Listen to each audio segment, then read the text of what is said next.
Buenas noches, que el Señor les bendiga. Y aquí estamos porque el tema es relevante. Qué bueno que estés, de verdad nos gozamos en gran manera. Quisiera dar paso a la doctora Yasuri y nos gozamos en esta noche porque sea justamente ella la que esté, no solamente por su validación, sino porque su conexión con Dios la hace hablar con mayor firmeza. Les resumo su reseña diciendo que la doctora Yasuri Borromé de Casilla es médico especialista en psiquiatría, máster en crisis y traumas, y aunque es muy jovencita, tiene algunos años de experiencia en su área. La doctora es cristiana, está casada con el doctor Félix Casilla, de cuya unión han procreado 2 hijos. Para mí es un gozo, de verdad, dejarla con la doctora Casilla. Buenas noches. Para mí es no voy a decir un honor, es un placer, es grato, lo entiendo como una necesidad. Hablar de salud mental me apasiona y Francia lo sabe, que yo digo que es mi ministerio, porque la parte de llevar luz a las almas que se sienten oscuras, eso lo puedo yo hacer en el consultorio y definitivamente yo soy el camino a través del que Dios hace su obra. Y quiero comenzar hablando de que la salud mental está en crisis. Es evidente, están las noticias, están los periódicos, está nuestra familia, están nuestros adolescentes, están los ancianos. El mundo entero está en crisis. Yo apoyo que la pandemia abrió una caja de Pandora. Entonces, ¿dónde la ciencia se hace exacta? Yo creo en tus mandatos, yo puedo tener conocimiento bíblico. Ahora, enséñame el buen juicio y dame conocimiento. Esto quiere decir que no se trata de que sepamos mucho, sino de que sepamos qué hacer con eso que sabemos, porque nos podemos volver expertos en intelectualizar y en entender lo que nos pasa, pero en el proceso de sentirlo, de gestionarlo, de trabajarlo y de sanarlo, empezamos a racionalizar, a minimizar, a intelectualizar o a tratar de mezclar las cosas. La palabra no se equivoca.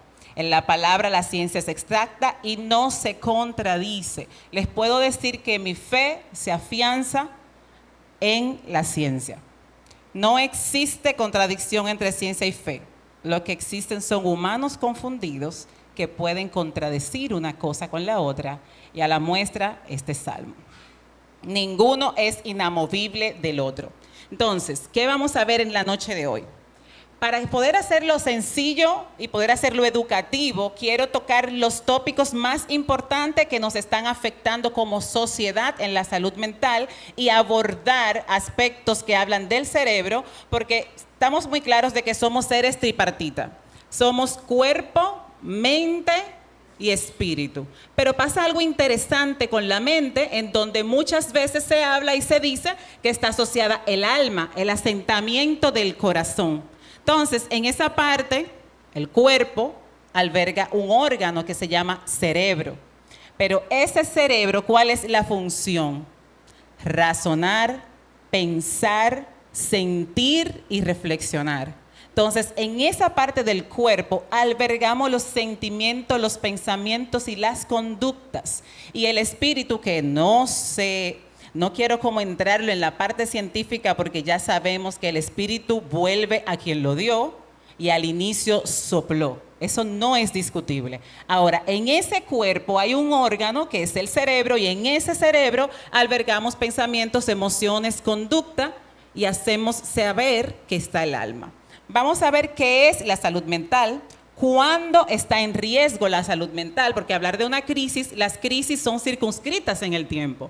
Crisis no es lo mismo que trauma. Cuando hablamos de una crisis, hablamos de un momento puntual, de una situación evidente que se circunscribe en el tiempo, pero que si no se maneja de forma correcta, puede convertirse en un trauma. Pero lamentablemente el tema crisis actualmente, lo que es la sociedad y asociado a la salud mental, para mí es la otra pandemia, el tema de la salud mental. ¿Cuáles son las causas de por qué se afecta a la salud mental? Eso es, bueno, es débil de mente, es la familia, fueron situaciones que le pasaron, fue después de que perdió un trabajo. Son muchos los factores que vamos a ver.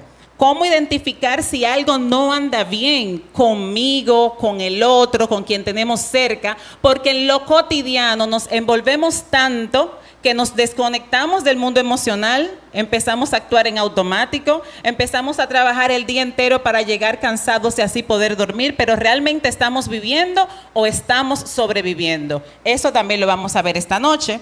¿Cómo se presenta un trastorno?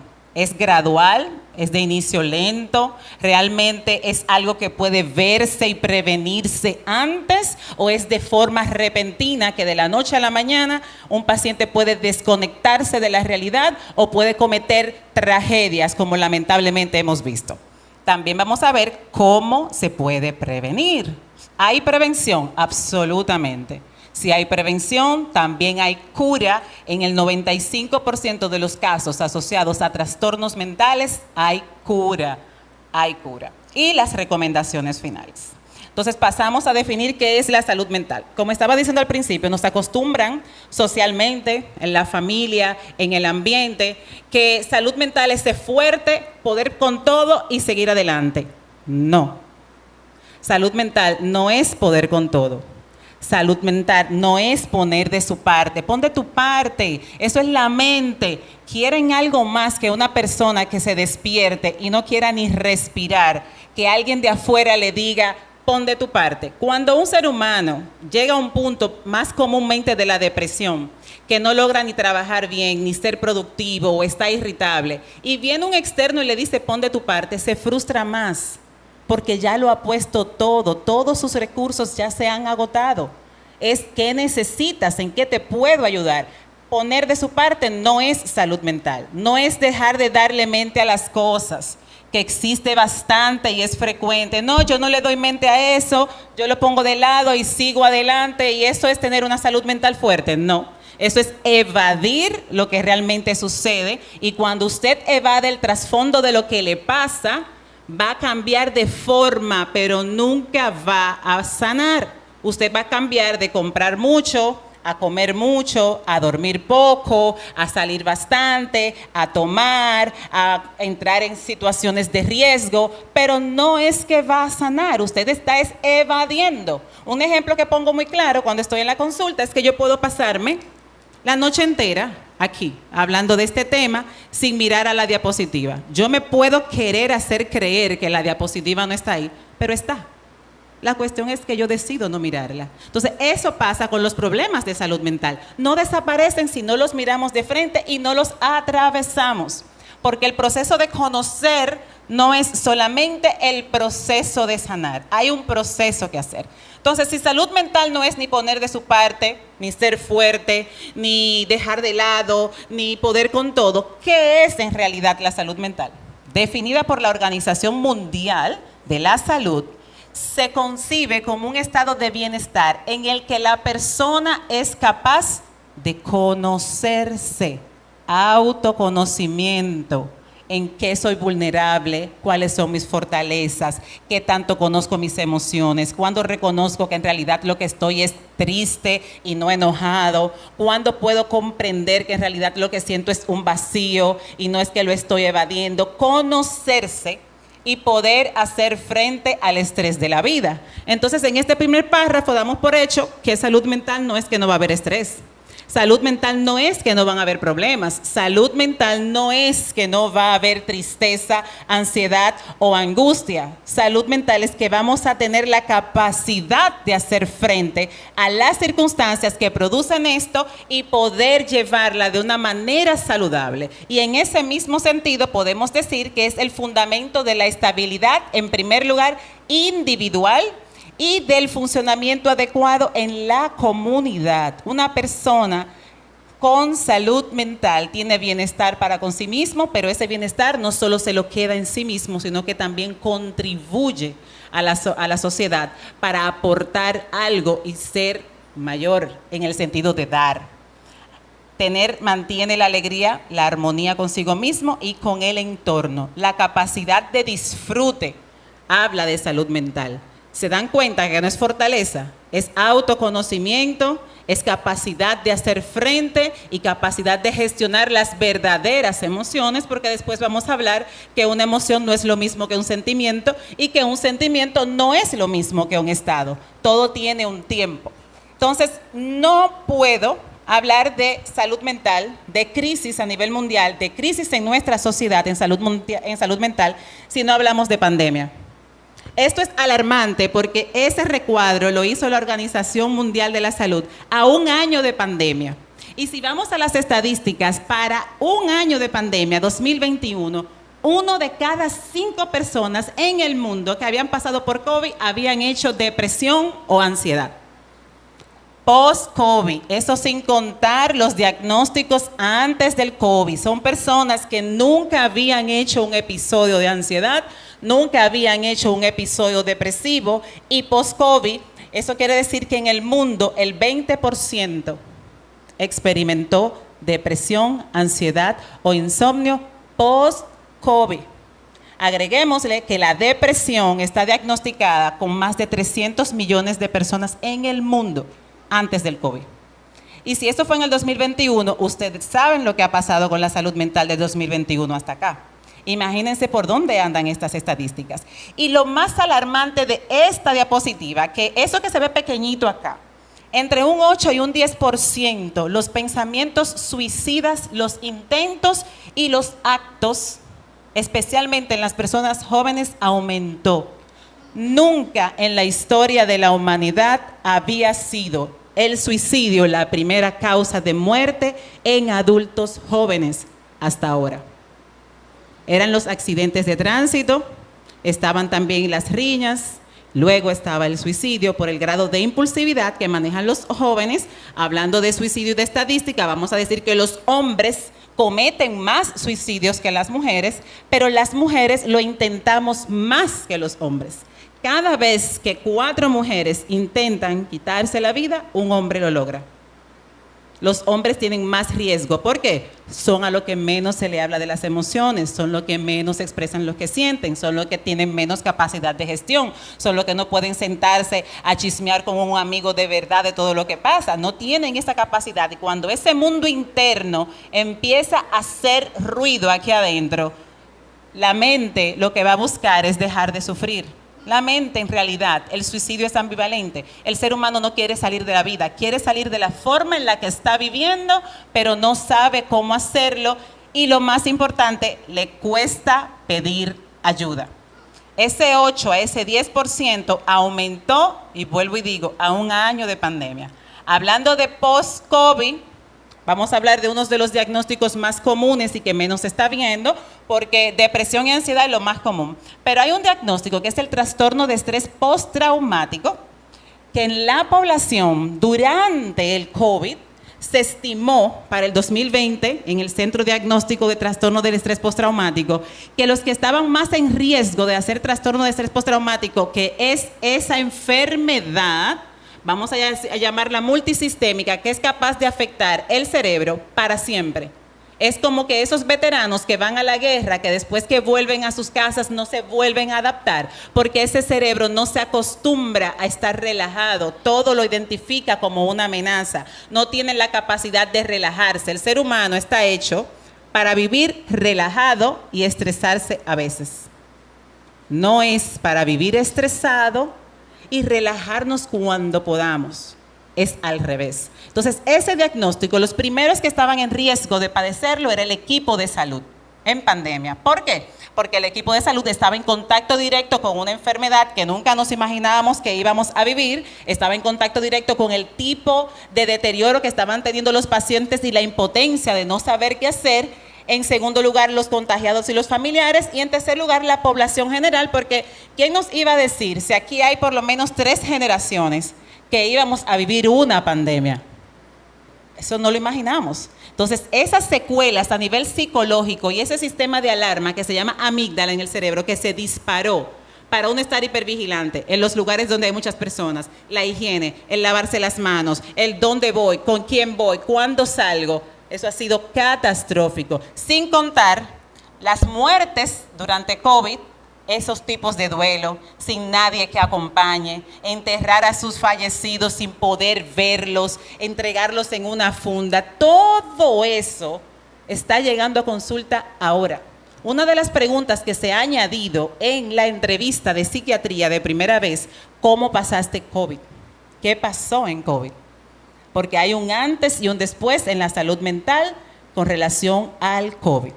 Entonces, no quería pasar el tema de pandemia, porque es la caja de Pandora, y le agregó algo. La pandemia lo que hizo fue, estaba de aquel lado, abrió la puerta a lo que estaba detrás, a lo que no le prestábamos la atención por lo cotidiano, a lo que dejábamos pasar por estar en otras cosas, porque ese aislamiento durante ese tiempo, ¿con quién nos dejó?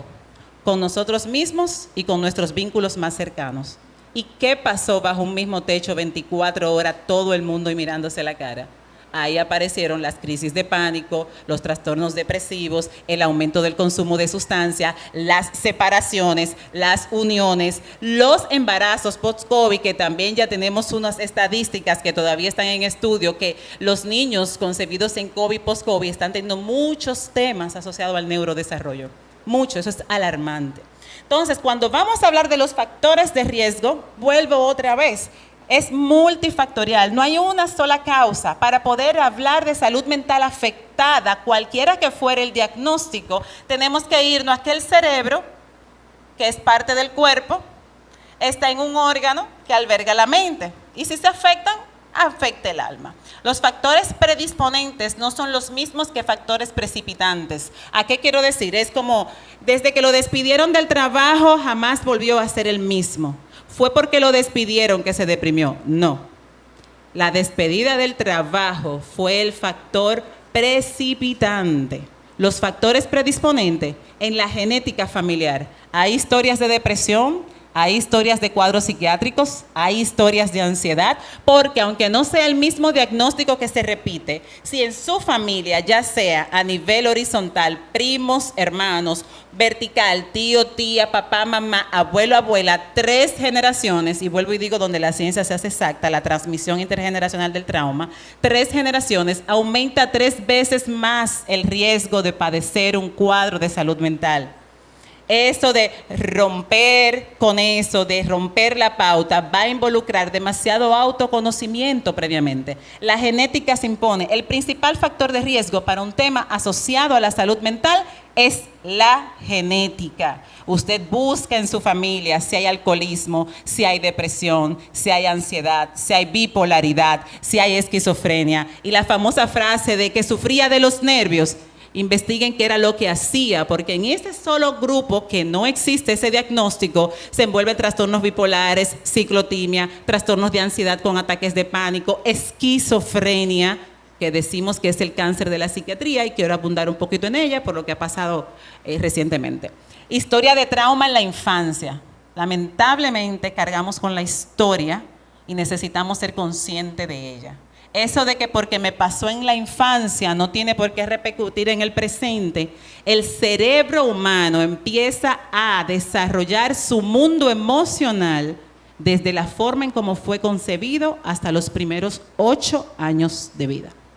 Las emociones se albergan en esa etapa.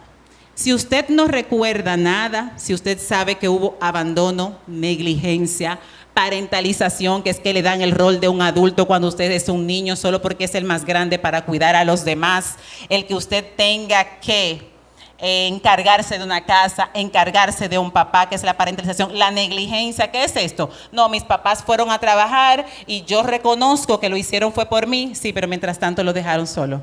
Y ahí puede haber abandono emocional, aunque no físico, abuso, ya sea físico o ya sea sexual, que es uno de los traumas más grandes. ¿Y qué pasa con estas historias de trauma en la infancia? Cambian conexiones neuronales en el cerebro que cuando asocian en el presente, digamos en la vida adulta, elementos parecidos, activan el trauma. Porque lo que usted no resuelve se repite. Porque hay una parte que va a evitar a toda costa que usted vuelva a vivir lo mismo, pero ¿qué es lo que va a hacer? Detonar todas las emociones que vivió allá atrás. Para hacerle un pequeño recordatorio, pero en ese recordatorio usted está sufriendo. Usted está ansioso, usted deja de dormir, usted deja de comer, usted puede ser capaz hasta de autolesionarse. ¿Solo por qué? Porque no sabe lidiar con las emociones, porque un niño, ¿qué va a saber lo que siente? De adulto podemos entender, bueno, sí, esto, aquello, sí, pero un adulto intelectualiza lo que le pasó al niño atrás, porque ya después viene el concepto de abstraer, de comprender, el juicio crítico, el juicio analítico y ese cerebro racional e intelectual que se termina de desarrollar a los 21 años. Entonces, la mayoría de mis pacientes, que son de 25 hacia arriba, entienden muy bien su historia y yo le hago una pregunta muy clave. Mira, háblame de la niña. Está bien, aquí está la doctora o aquí está la abogada, sí. Háblame de la niña. Se quiebran, porque son elementos emocionales que nunca lo han trabajado y que parte de eso condiciona hasta la forma en la que se vinculan, cómo yo confío, en quién yo confío, de qué manera me relaciono con lo que son mis pares, en qué manera me relaciono con los que son mis superiores, porque durante esa infancia y esa adolescencia es que se definen los roles y cómo uno aprende a vincularse con los demás. Por eso es que no, que yo me voy fuera o salgo de mi casa porque allá me maltrataban, pero elijo una pareja que me maltrata. Y a mí me controlaban demasiado y yo salí o yo me busqué un trabajo, pero tiene un jefe que es controlador. No es al azar.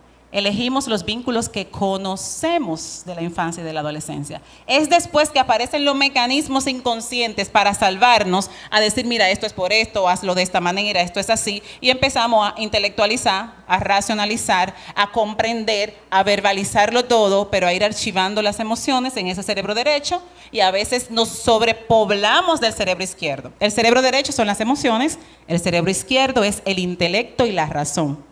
Entonces, en esa parte que se divide tan maravillosa, tenemos seres intelectualmente brillantes, pero emocionalmente niños todavía, analfabetos emocionales. Por eso la historia de trauma en la infancia hay que tocarla y hay que saberla. Un ejemplo es como, no sé si recuerdan, si hay gente que puede recordarlo, las vajillas de las casas, que eran como en una vitrina, que había muchos platicos, vasitos, tacitas, y eso era muy cuidado. Vamos a poner la infancia como algo parecido. Bien, con el tiempo, ya sea por jugar, porque alguien fue y rompió, porque un día se usaron, hubieron vajillas que eran muy importantes, que se quebraron, la pegaron, hubieron otras que se cayeron, se perdieron y ya no están.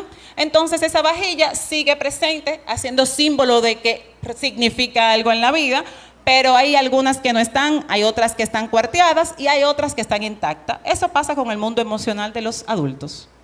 En esa vajilla, mientras más eventos adversos usted pasó en la infancia, menos capacidad va a tener de afrontar el presente si no busca ayuda. Porque después voy a hablar de lo maravilloso, de la epigenética y de la neuroplasticidad. El medio ambiente, ¿cómo influye? La sociedad, lo que demanda la sociedad, lo que tenemos que hacer. Ni voy a mencionar la política, la seguridad, en qué barrio vivimos, cómo es que nos desenvolvemos, a qué escuela vamos, porque aunque yo tenga una familia en donde tengo valores, pero yo voy a una escuela y me siento al lado de un muchachito que me puede empezar a enseñar pornografía. Mi mamá no va a tener control de eso. Entonces, el medio ambiente influye totalmente porque viene siendo el otro espacio en donde desarrollamos esa parte que aprendemos en la familia. El medio ambiente influye, estilo de crianza, escuela, amistades, medio ambiente social, medio ambiente educativo. Biología. Esto es clave porque cuando hablo de la biología dentro de los factores de riesgo, hablo de que hay cerebros que nacen con trastornos en su neurodesarrollo, que nacen con falta de capacidades en áreas del cerebro que controlan las emociones, que controlan las conductas. Podemos decir algo que está muy de moda, y lo digo entre comillas porque cuando se hace una buena historia, el déficit de atención e hiperactividad. Ahora todo el mundo piensa que tiene déficit de atención e hiperactividad y no es así. La respuesta en cómo el cerebro se acomoda al trauma es distrayéndose mucho y siendo hiperactivo. El déficit de atención, la mayoría de las veces cuando se estudia de fondo, es un trauma complejo, que no es lo mismo que es un trauma per se, que está buscando la manera de sobrevivir.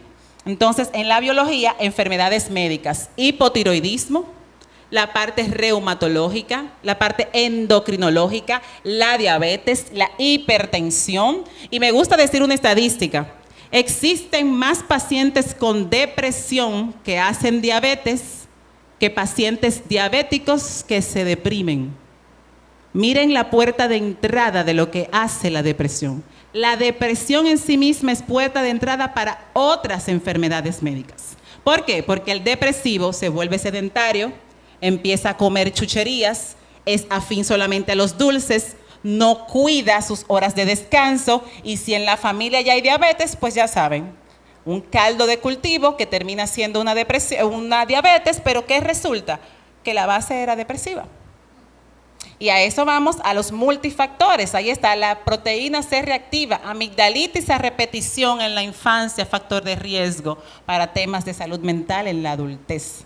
Porque la inflamación ya se demostró con las interleuquinas y otros factores, pero no voy a dar clase aquí, están directamente vinculadas con este proceso inflamatorio cerebral, porque el cerebro no distingue el dolor físico del dolor emocional. Si usted se fracturó una muñeca y usted tuvo un pleito con una novia o en el trabajo, el cerebro en la misma área lo va a identificar de la misma manera. El cerebro no sabe identificar cuándo el dolor es físico y cuándo el dolor es emocional. El cerebro solo funciona. Entonces, imagínense cómo podemos estar vinculando enfermedades médicas con la salud mental. Y como le mencioné, los trastornos del neurodesarrollo, que sí, que van a haber pacientes que van a tener un diagnóstico psiquiátrico congénito de nacimiento.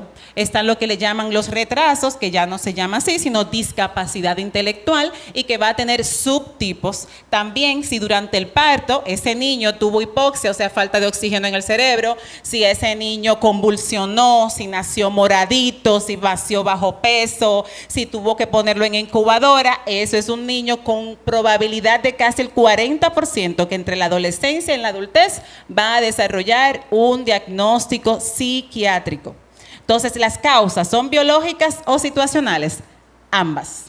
Las cosas que influyen en que alguien tenga una situación mental va desde lo individual, la personalidad, cómo yo soy, mi temperamento, soy flexible, soy rígida, miro el mundo de una manera en la que puedo ver siempre esperanza, o tengo una forma de ver el mundo que es pesimista. Mi manera de ser va a definir en lo individual. La historia de vida, que cada uno tiene una historia, y le voy a explicar algo muy importante. La política, porque influye. ¿Por qué? Porque se supone que no tienen que liderar personas que nos hagan sentir seguros, y lo que nos hacen es sentir amenazados. La economía, porque todos los extremos son los factores de riesgo para depresión y para suicidio. La pobreza extrema, factor de riesgo para suicidio y depresión. La riqueza extrema para suicidio y para depresión.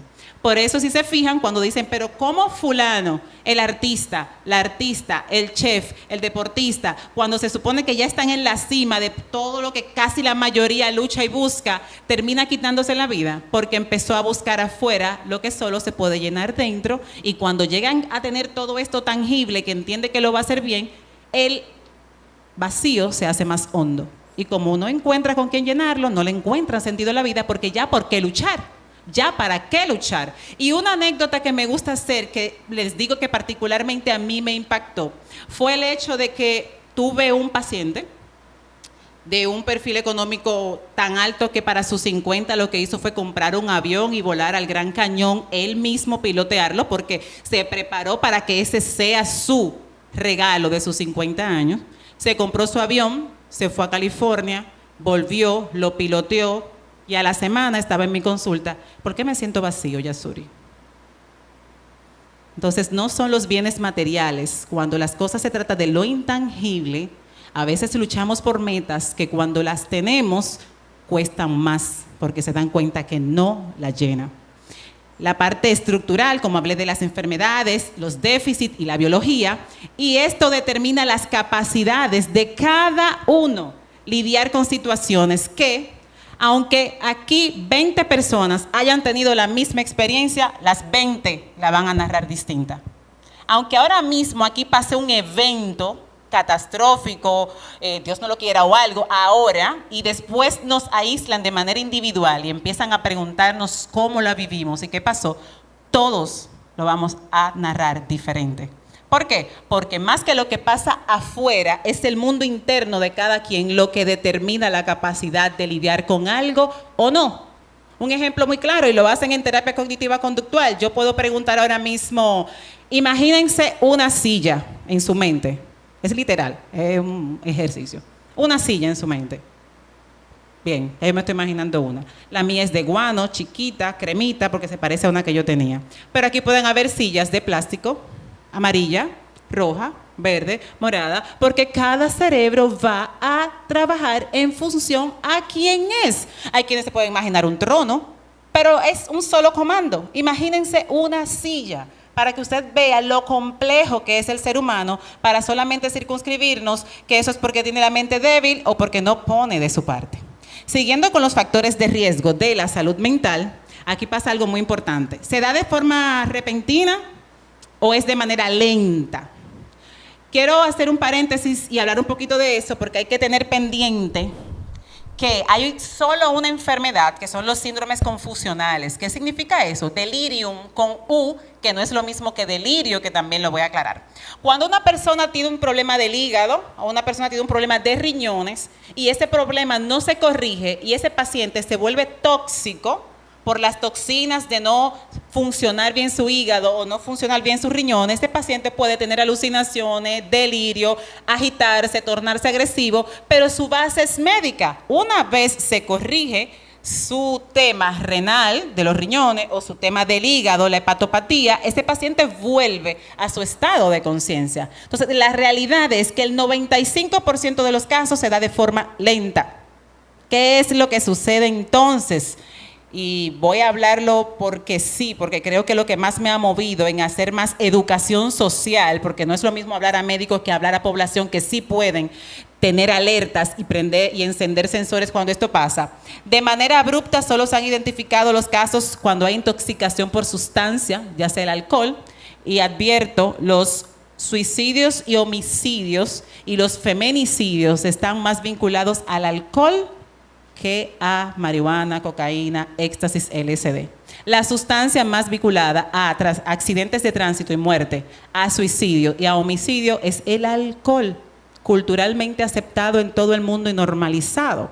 Entonces, cuando se da de forma abrupta, cuando tenemos casos inducidos por sustancia, digo, el alcohol, la marihuana, la cocaína, los alucinógenos, que ustedes no se imaginan la cantidad de cosas nuevas que ahora existen, que ya yo tengo que preguntarle a los pacientes en la consulta y que me expliquen qué es lo que hace eso, porque es increíble las cosas y de hecho que en nuestro país se están haciendo.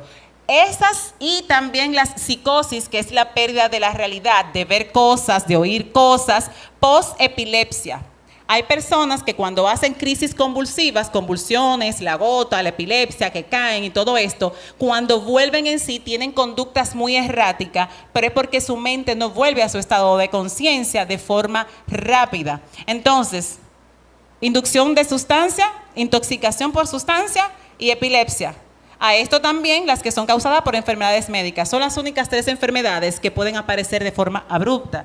¿Y qué pasa entonces cuando vemos a un paciente de repente agresivo? Cuando vemos de repente a un paciente cometiendo un acto homicida. Cuando vemos a alguien de repente haciendo algo que nunca imaginaron que iba a hacer.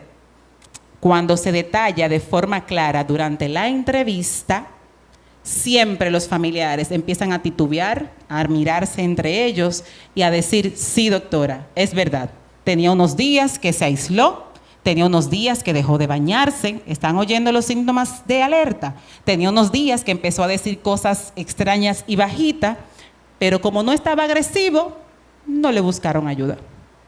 Entonces hay un pródromo, que es un pródromo que precede a lo que va a suceder. Principalmente dejó de dormir, no, él se volvió loco por los estudios, no, desde que empezó a estudiar demasiado y no comía y no dormía, ya eso es un síntoma. Es que no lo vemos claro, lo normalizamos, estamos acostumbrados que si no es una crisis grosera, pues entonces no se busca ayuda. Y es en esos episodios que se puede prevenir con tiempo.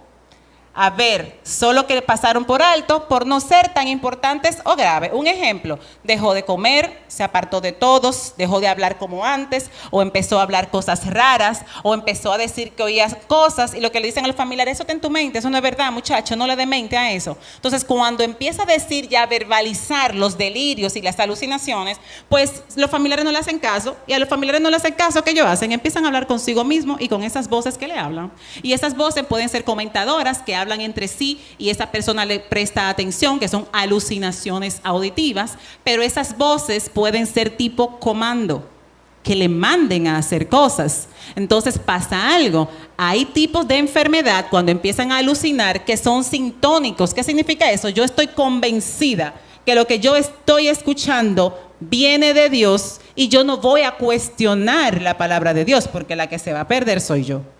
Y ahí aparecen las tragedias. Pero los patrones de conducta estaban alterados desde antes. El patrón del sueño, ya no quería comer carne, solo vegetales, o no vegetales, solo carne, o ya quería empezar a hacer cosas distintas, a vestirse diferente, a no querer salir de la casa, o a salir de más, o a querer, lo voy a decir, predicar de más, porque tengo muchos pacientes en el hospital que llegan así. Llegan hasta con la Biblia a predicarme a mí. Entonces, esas son cosas que a veces se pasan de lado porque en el tema de la religión se envuelven muchos síntomas y no se logra distinguir. Señores, la fe, la palabra, la espiritualidad, la religión son perfectas. Y la Biblia es clara entre el orden, el no matarás. Hay cosas que son demasiado claras. Entonces, cuando esto se mezcla y empiezan que Dios va a hacer el milagro y que deja la medicación, les confieso que a mí me remueve. A veces yo hablo más con los familiares que con el paciente cuando me pasan esos casos. ¿Cuándo entonces identificamos que algo no anda bien? Quiero dejar muy claro, no es de forma abrupta. Siempre hay un cambio en el patrón de conducta, solo que no se logra ver, ya sea sueño, apetito, conversaciones, aislamiento o salir de más. Pueden ser los extremos. Irritabilidad es que de repente no quiero que me hablen mucho o no quiero que me interrumpan o estoy muy reactivo, o sea, mecha corta, que antes yo podía aguantar que podemos estar en un momento y decir algo que a mí no me guste, pero de repente yo empiezo a reaccionar y que no y a rebatir. Eso es un signo. Cansancio físico y emocional sin causa aparente. Es que todo el tiempo estoy cansada o cansado, es que yo me siento lento, es que aunque tenga tiempo para descansar, yo me doy cuenta que no me reparo y me acuesto a dormir y duermo porque sé que cierro los ojos y los abro, pero no descansé. El sueño no es reparador. Bajo rendimiento laboral y académico, esto teniendo en cuenta de que usted conoce su capacidad.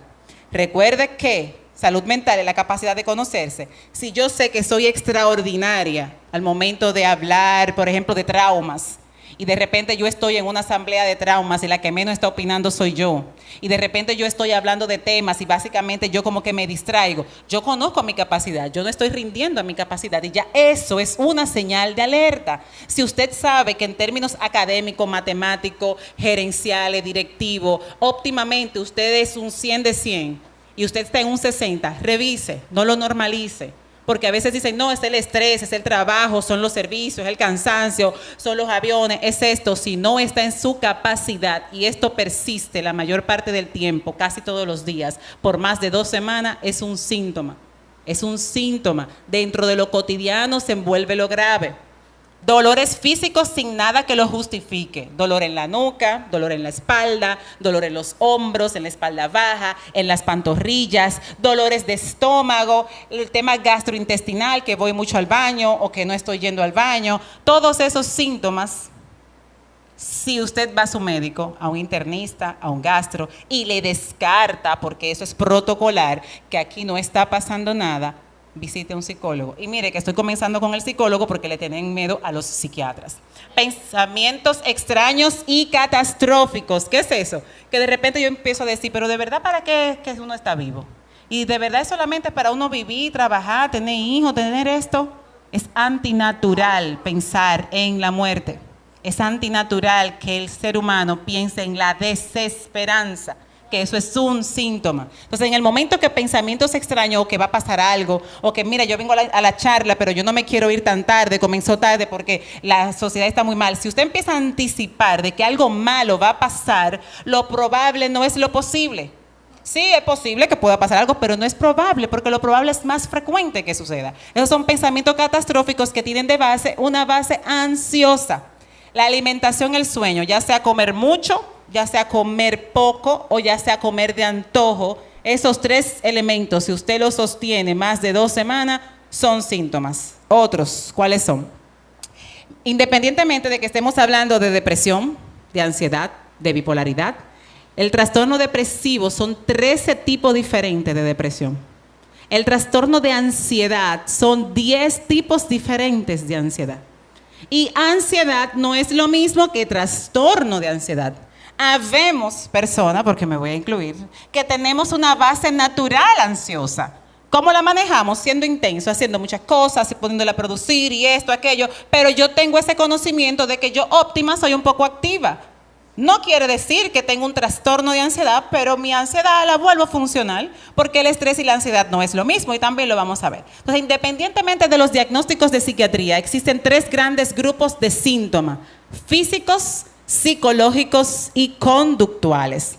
Descartando, como ya dije, cualquier otra enfermedad médica compatible con esto y que tenga la capacidad de crear malestar. Quiero hacer énfasis en esto porque si el paciente no se ve que no puede levantarse de una cama o que no puede trabajar, sigue dándole para adelante hasta que se rompa. Entonces no se trata de eso. Hay depresiones funcionales. Y si usted identifica 4 de las siguientes situaciones, el mandato es: busque ayuda. Hable con alguien, explíquele a alguien lo que le está pasando, contacte a un psicólogo. Si el síntoma es magnífico, es mayor y usted lo puede ver aquí, busque a un psiquiatra. Tratar una depresión son 6 meses de tratamiento y se da de alta. Tratar una ansiedad son 4 a 6 meses de tratamiento y se da de alta. Y no son drogas y no generan adicción. Entonces, si usted tiene incapacidad de enfrentar las situaciones, que cuando tiene un conflicto lo que hace es que lo evade o arma un caos para no trabajar el verdadero caos, es una señal de alarma. Si usted no tiene regulación de sus emociones, pobre autocontrol, si usted no tiene esa capacidad, como mismo dice la palabra, de dominio propio. Dominio propio no es que usted no sienta las emociones. Dominio propio es que usted tenga la capacidad de que usted va a hacer con esa emoción que usted siente. Usted puede sentir tristeza, usted puede sentir ira, usted puede sentir felicidad, enojo, rabia, hasta la envidia, que es un sentimiento, no es una emoción. Pero ¿qué usted va a hacer con eso? No es lo mismo reconocer una emoción que actuar desde la emoción. Y si usted no tiene esa capacidad de autocontrol que se convierte en un temperamento lábil, mecha corta, que todo le irrita o que soy muy sensible. No, tú me ves así que soy muy cara dura, pero cuando tocan fibras específicas se extrañan o a llorar o a pelear. Eso no es un temperamento fuerte, eso de hecho es un temperamento frágil. Eso es un carácter fuerte, que el carácter no es lo mismo que el temperamento. Y cuando se combinan estos 2 elementos impresionantes, el temperamento se hereda. El temperamento no se modifica. El temperamento solo se transforma, y hay un libro maravilloso que se llama Temperamentos transformados por el Espíritu, pero no se modifica porque es genético. Entonces, si a ese temperamento que viene de la genética, de la familia, viene un carácter que lo moldea el entorno familiar mientras nos van criando, que da paso a la personalidad, que es la forma de ser. Y en la personalidad tenemos 10 tipos de personalidades distintas. Y dentro de esos 10 tipos de personalidades, para no hacerlo tan largo, son 3 grandes grupos. Están los raros, que es ese tipo que es aislado, atípico, poco conversador, que siempre viste un poquito extraño, que no le gusta socializar, que es muy apático, que pocas veces tiene pareja o si tiene pareja no tiene hijos. Están los raros. En el clúster, ese es el clúster A, se llama grupo de personalidad tipo A. Luego está el grupo de personalidad tipo B, los dramáticos, lo que de todo es un drama, o son la víctima, o son el victimario, o hay un show, o hay un drama, o son hipersensibles, o todo les afecta, y ese no se puede tocar mucho, y ahí confunden mucho cuando dicen, no, ¿por qué te parece bipolar? Porque hoy está bien, ahorita está mal. No, eso es la habilidad, y eso es un tema de personalidad. Entonces, en eso dramático, que la mínima cosa la ponen de este tamaño, o es blanco, o es negro, están los dramáticos, que están en el grupo B, que son 4 subtipos, pero eso sería otra charla de personalidad. Y está el grupo C, los obsesivos, los ansiosos, los evitativos, los que evitan los conflictos, los que tienen mucha vergüenza, los que son muy tímidos, los que saben que tienen la capacidad de hablar con la misma capacidad que la que estoy hablando yo, pero el miedo y la vergüenza es tan grande que los paraliza y no lo hacen. Es el grupo C, que son los ansiosos. Son los que más frecuentemente van a consulta porque ese grupo realmente no se siente cómodo como es, quisiera cambiar. Y para también buen aliento son los que mejor responden a terapia. El grupo C de los ansiosos está el obsesivo, está el evitativo y está el dependiente siempre de que otro le diga para asegurarse de que está bien. Son los más comunes en la consulta. Entonces, cuando hablo de temperamento y de carácter, todo eso son señales de alerta. Poco hablar de cómo se siente, porque muchas veces llegan a la consulta y empiezan a hablar, no, porque me pasó esto, aquello, ¿cómo te sientes? No, porque cuando pasó esto, ¿cómo te sientes? A veces no es hablar mucho, a veces es hablar de verdad cómo te sientes. Yo lo que estoy es enojada, yo lo que estoy es airada. Ok, vamos a coger la ira, la vamos a poner aquí al lado y le vamos a preguntar a la ira, ¿qué te pasa? No es ira, es frustración, es impotencia, es tristeza, es vacío. Pero como al ser humano le gustan mucho esas emociones que nos empoderan, es una palabra interesante, preferimos decir que estamos quillados, que estamos aburridos, pero no. Si usted se sienta con usted mismo y cuestiona su emoción, la base es otra. Entonces, hablar de cómo se siente, no de lo que pasa. Si usted no tiene esa capacidad, busque ayuda. Recuerden, 4 banderitas, vayan anotando, busquen un psicólogo. Hacer las cosas que te gustan sin disfrutarla, eso es anedonia. Es que yo iba al cine antes, yo me disfrutaba vestirme, elegir la película, salir. Sí, yo lo sigo haciendo, pero la verdad, no lo disfruto. A mí me gusta vestirme bonito, ir al salón, arreglarme, yo me tomo ese día para eso. Wow, pero lo estoy haciendo y de repente me estoy dando cuenta que lo estoy haciendo en automático porque no conecto con las cosas que disfruto. Me gusta comer tal cosa, sí. Mi mente me dice, la voy a hacer, esa capacidad de reflexión, de actuar, aunque usted no tenga la motivación. Pero, oh sorpresa, no lo disfruta. Eso se llama anedonia y es uno de los síntomas cardinales de la depresión. Aislarse de los amigos, que aunque sean pocos, sean buenos, lo pongo en mayúscula, porque a veces uno tiene círculo de amigos que estresan más que lo que cuidan. Que si uno se va a juntar con ellos, uno tiene que estar seguro de qué se va a poner, de para dónde van a ir, de qué es lo que van a hablar, de qué puedo decir, de qué no. Esos no son amigos.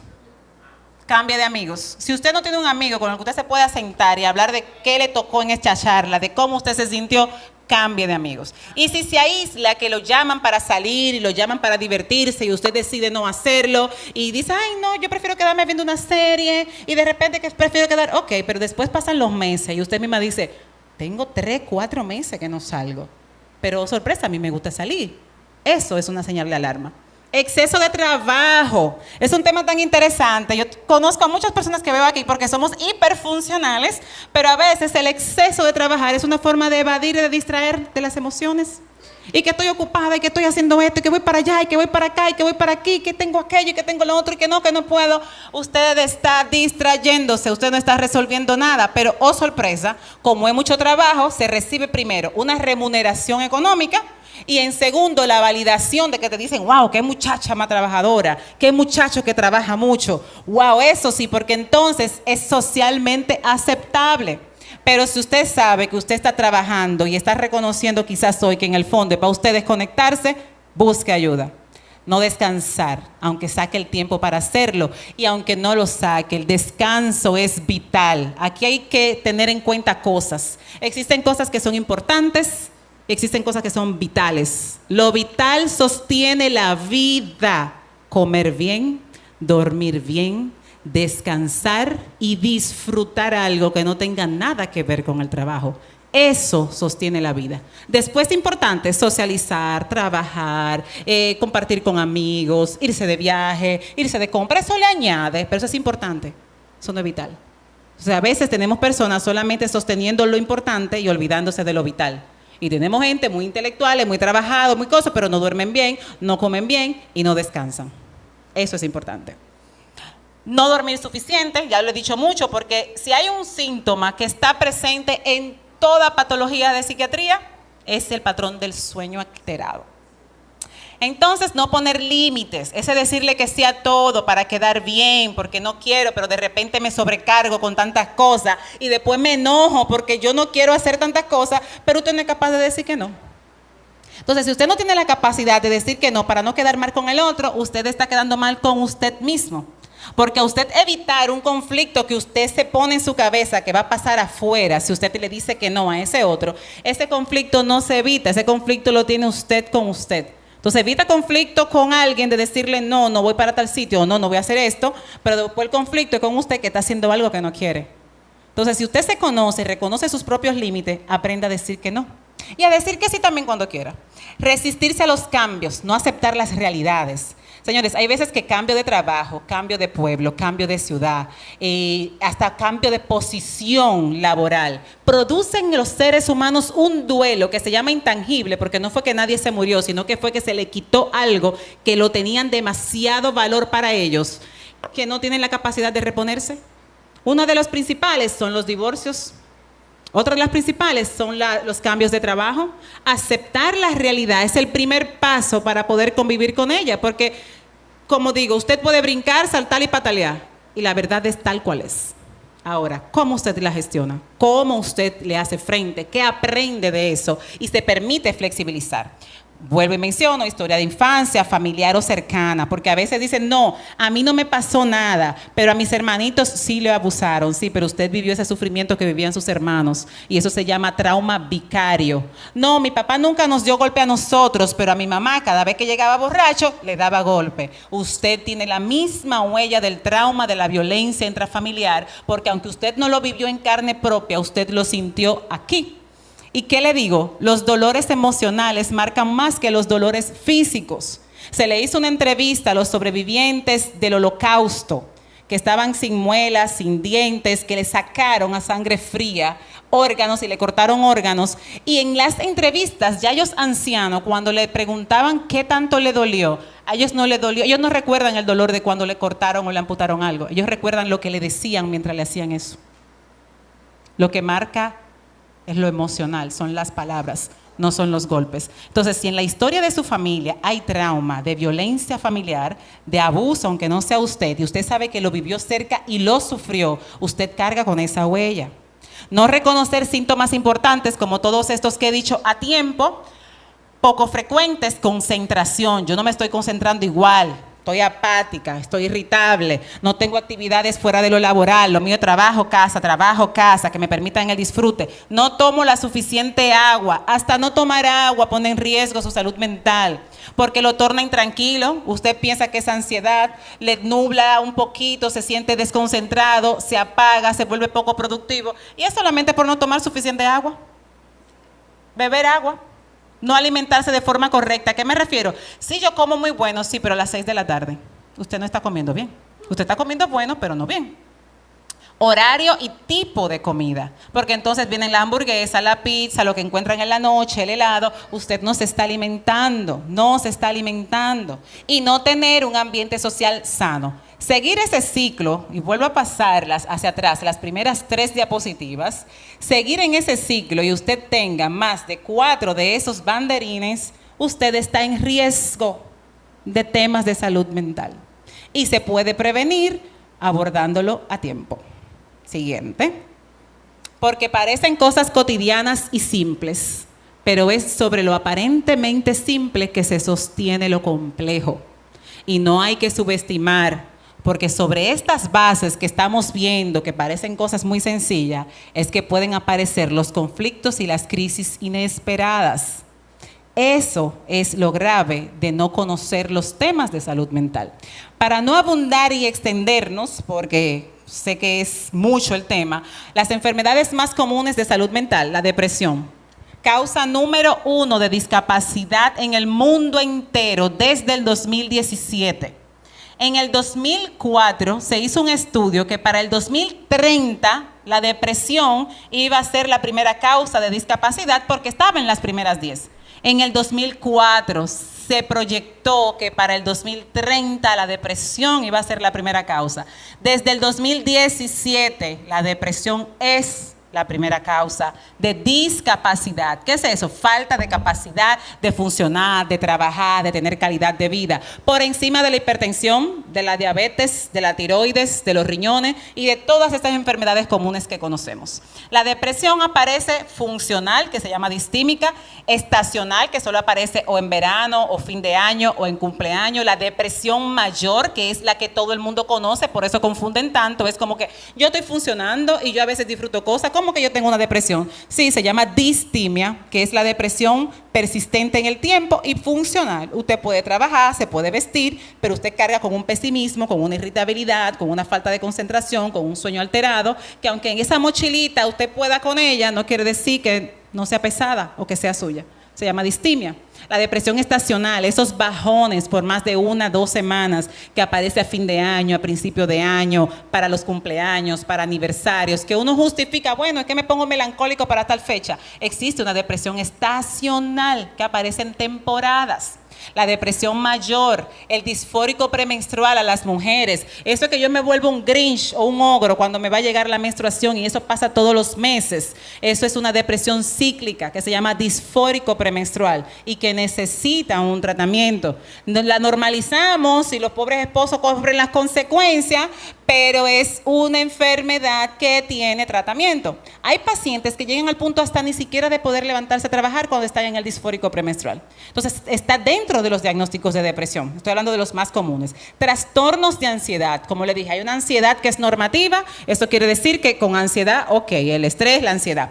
Pero los trastornos de ansiedad, el más común es el trastorno de ansiedad generalizada. Yo siempre tengo un susto, doctora, que siempre tengo como una angustia. Es que mire, yo ando aquí con un termito, con agua, con algún té de tilo en la misma consulta. Es que siempre siento, no cojo Uber, no entro en los túneles, no voy a mall. Esa ansiedad se convirtió en patológica y esa persona vive en una burbuja porque entiende que el mundo es amenazante. Es el trastorno de ansiedad generalizada. Está el trastorno obsesivo compulsivo, es que yo tengo que lavarme las manos, es que yo tengo que hacer siempre cierta cosa antes de irme, es que yo tengo que ordenar todo de tal manera y todo tiene que estar de tal grupo. Eso también es un trastorno de ansiedad. Las fobias, ya sea la fobia social, el miedo a exponerse, el miedo a hablar en público, el miedo a quedar mal y eso te impide socializar de una manera adecuada, eso es fobia social. Está también la fobia específica a los aviones, a los trenes, a los ascensores. La fobia es ese miedo irracional y exagerado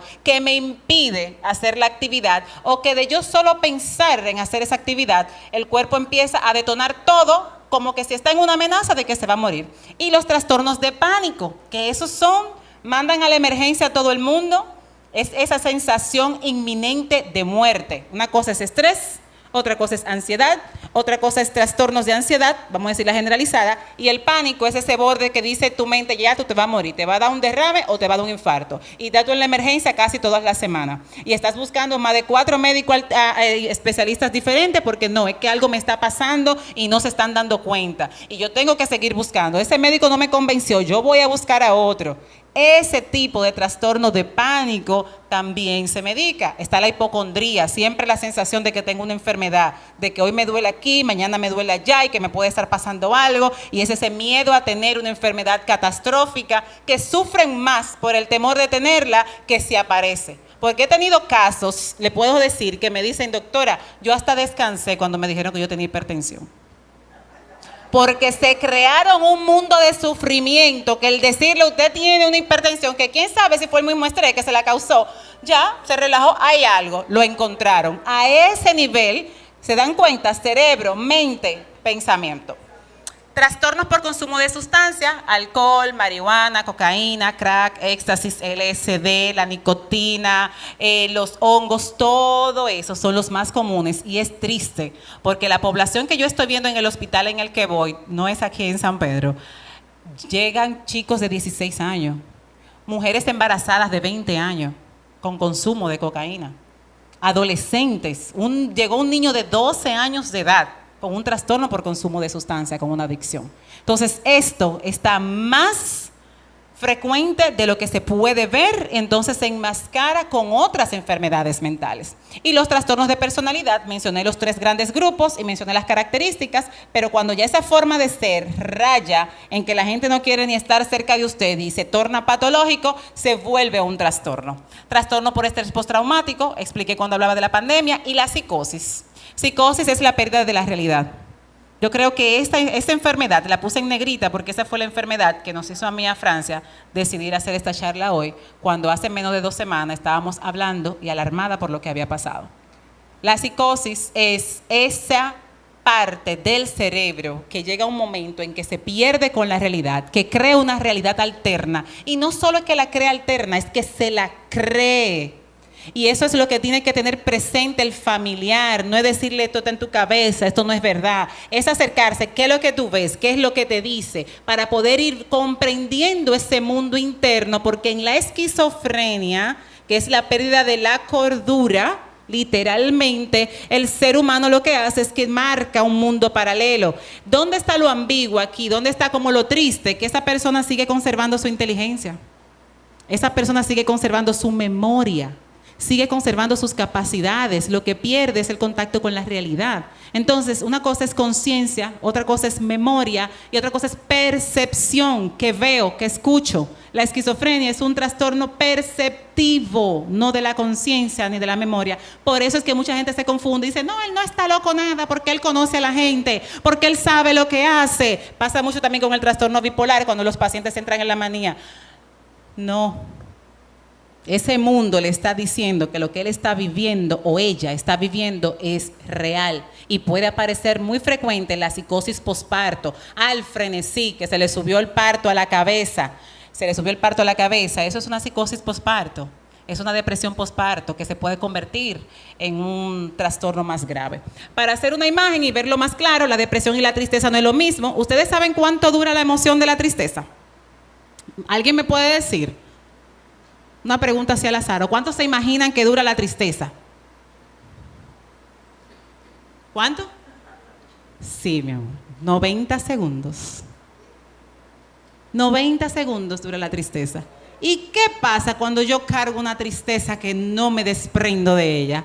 Cuando esa tristeza viene a darte una información por algo que pasó, una amiga que pasó y que no te saludó y tú te sentiste mal, sientes la tristeza te está dando la información de que sientes que perdiste la importancia de esa amiga. Ya, nada más llegó a eso, pero tú empiezas a darle vuelta al escenario y vuelve y conecta con la tristeza. Y empiezas a rumiar, no, que fue por esto, no, que seguro fulana le dijo. Y entonces es el pensamiento que sostiene la emoción. Las emociones son respuestas naturales, son respuestas fisiológicas. Es la respuesta natural que nos hace sentir vivo, ver el mundo, experimentar.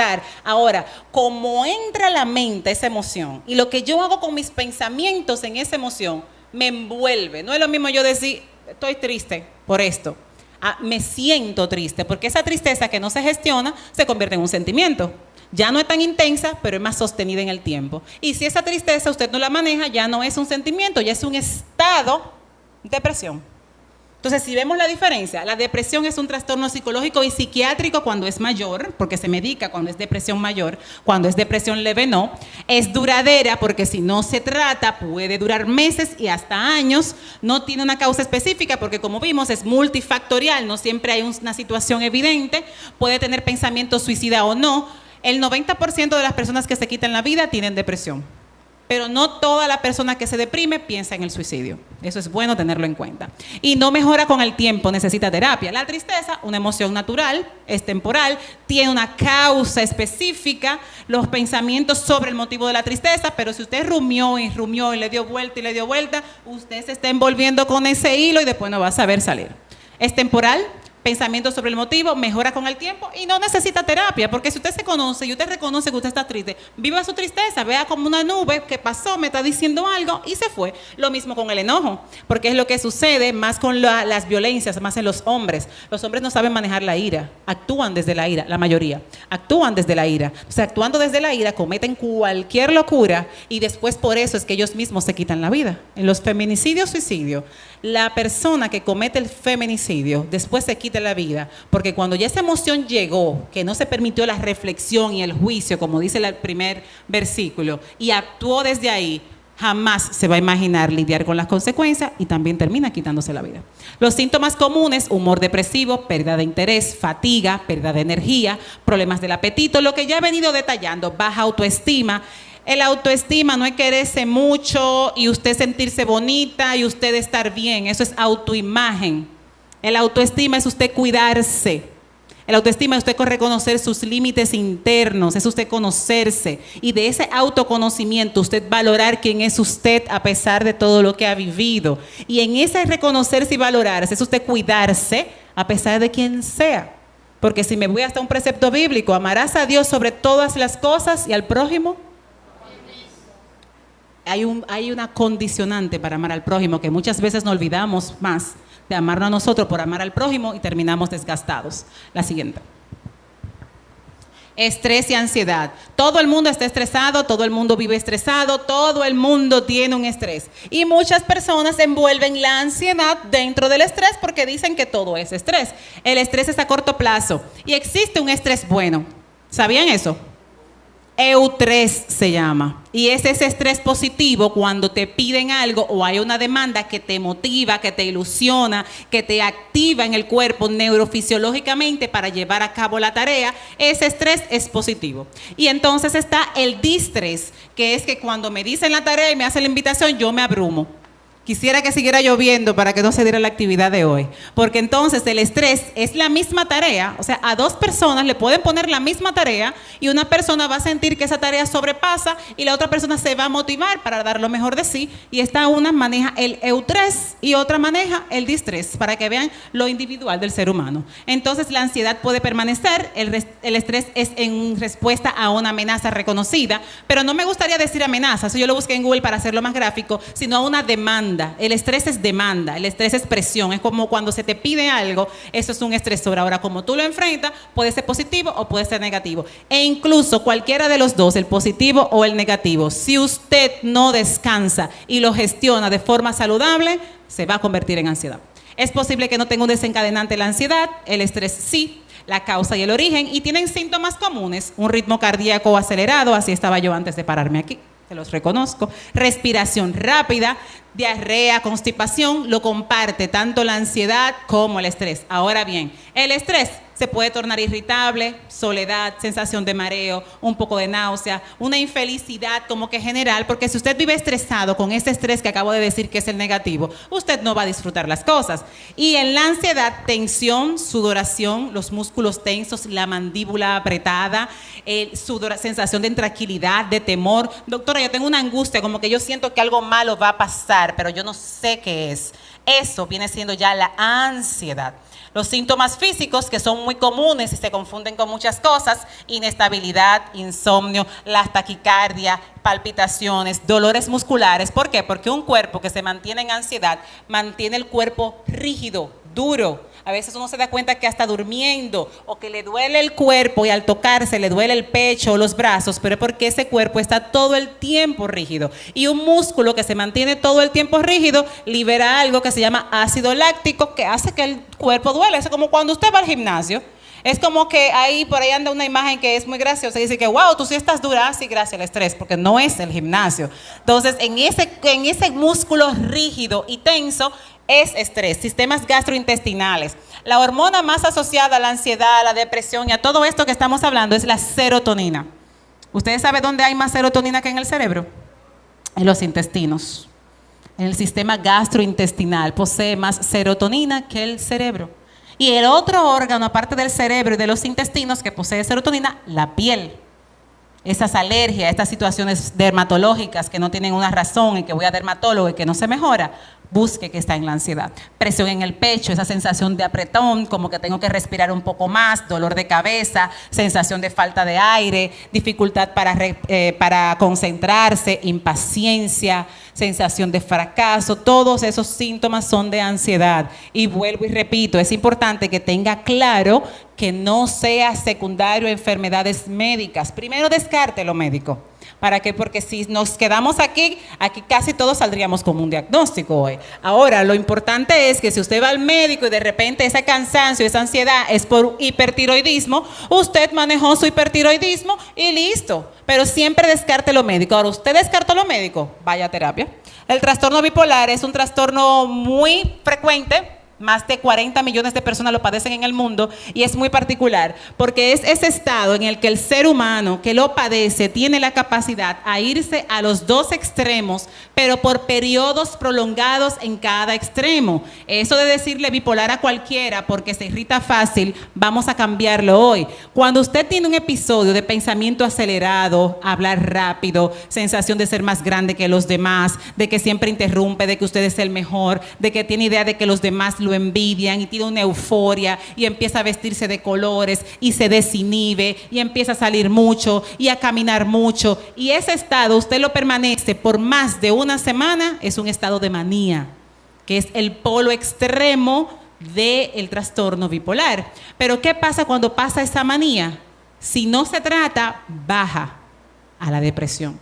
Y este riesgo, porque la mayoría de los pacientes que se quitan la vida, lo que tienen son trastornos bipolares cuando están en depresión, más que la depresión pura. Entonces después vienen periodos de tristeza, de que no se quiere levantar de la cama, de que descuida su apariencia, falta de placer, los síntomas que mencioné de la depresión, pero tienen que estar presentes la mayor parte del día, casi todos los días, por un mínimo de 2 semanas. Eso subir y bajar, ese temperamento, esa personalidad, para que sea un trastorno bipolar, tiene que tener mínimo 2 a 3 semanas en la manía y mínimo 2 a 3 semanas en la depresión consecutiva. ¿Dónde está la esperanza con ese diagnóstico? Con tratamiento puede llegar acá. Se llama eutimia, estado sin presencia de ninguno de los dos síntomas de los polos, y esa persona con conciencia de su enfermedad puede tener familia, puede trabajar, se medica, puede ser productivo para la sociedad y aún con un diagnóstico psiquiátrico puede no tener una enfermedad mental. Porque tener un diagnóstico psiquiátrico no es tener una enfermedad mental. La enfermedad es la que causa el sufrimiento, la patología, los síntomas, esa capacidad de no funcionar. Y lo digo con mucho, puedo decir orgullo, que no se sienta en la mala manera, sino como con esa sensación de satisfacción, porque mi tesis fue del trastorno bipolar. Porque tengo pacientes que tienen 8 años que no han vuelto a hacer una crisis de ninguno de los dos espectros, que trabajan. Tengo una chica que está embarazada, tengo otra persona que trabaja en una farmacia, hay una que es una ingeniera eléctrica en Santo Domingo con un trastorno bipolar. Que quiero decir que si usted se hace consciente, y vuelvo a la palabra conocimiento, y se cuida, puede hacer su vida como cualquier otro ser humano en este diagnóstico que, ojo, aunque no tiene cura, tiene remisión, que se llama eutimia, porque no está ni en la hipertimia ni en la depresión, y mejora con tratamiento, eso sí, con tratamiento. Eso no es porque tengo 2 años bien, dejé el medicamento, no. Ese cerebro tiene esos circuitos alterados y va a necesitar esa medicación. Y la esquizofrenia, alucinaciones visuales, alucinaciones auditivas, cambio en el patrón de las conductas, alteraciones que llevan hasta los ingresos, ahí es que aparecen las grandes catástrofes y tampoco tiene cura. Esa viene siendo, como decimos nosotros, la más catastrófica de todas las enfermedades de psiquiatría, porque no tiene cura. El grado de conciencia no es igual que en el trastorno bipolar, porque el trastorno bipolar, cuando llega a ese punto clave en el que puede entender, pues entonces se maneja. Pero la esquizofrenia, como ese es un paciente, como los pacientes ansiosos dicen algo en particular: doctora, es que yo creo que voy a perder la cordura, yo creo que yo me voy a volver loco. Y yo le digo, ese es el primer signo de la cordura. Porque cuando usted tiene miedo a perder la cordura es porque usted la tiene. Porque el paciente que pierde la cordura entra feliz a la locura. Le voy a decir así para verlo un pequeño ya. No es que de repente diga, yo estoy viendo que me voy a perder la cordura y voy a ir a perderme la cordura. No, esa es la ansiedad.